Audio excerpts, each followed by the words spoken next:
How to draw water droplets. First sketch a egg shape or U shape. Then add a shadow on the left side and right side using a pencil. You can blend it with tissue or ear stick. The final steps is adding highlights with white color. Now we will make some water droplets make by Sam steps.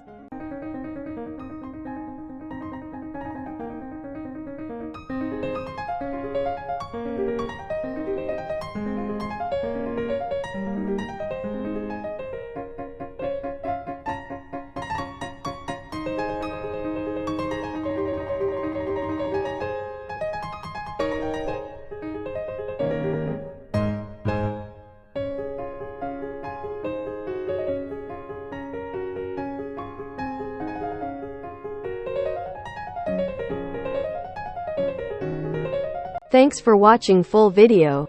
Sukriya, Donobad.